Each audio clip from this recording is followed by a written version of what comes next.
BBC News with Eileen McHugh. Israel's military has struck an ambulance in Gaza City, it said was being used by Hamas fighters. It said several fighters were killed. Earlier, the Hamas-run health ministry said Israel had targeted ambulances, including outside a hospital, causing many deaths and injuries. The Israeli Prime Minister has insisted there will be no break in the fighting until all the hostages seized by Hamas are released. The visiting US Secretary of State said, in contrast, that humanitarian pauses were critical to protect civilians. The Biden administration says it believes a wider regional war in the Middle East has been deferred and the conflict is contained to Israel and Hamas. A Pentagon spokesman was commenting on Friday's speech by the leader of Hezbollah, who did not commit his fighters to war. An earthquake in remote western Nepal has killed at least 50 people.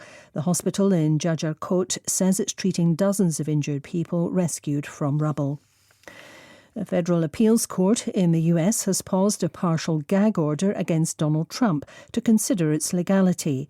It was imposed after his aggressive public attacks on officials ahead of his trial next March on charges he conspired to overturn the 2020 election.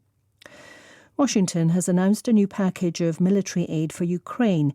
It includes laser-guided munitions to counter Russian drones and rockets for air defence systems. Panama's parliament has approved a moratorium on new metal mining contracts after days of big environmental protests.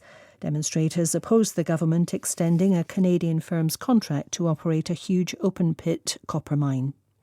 And Croatia's foreign minister has been criticised after attempting to kiss his German counterpart, Annalena Baerbock, at a summit in Berlin. Gordon Grlić Radman said he admitted the gesture looked awkward. BBC News.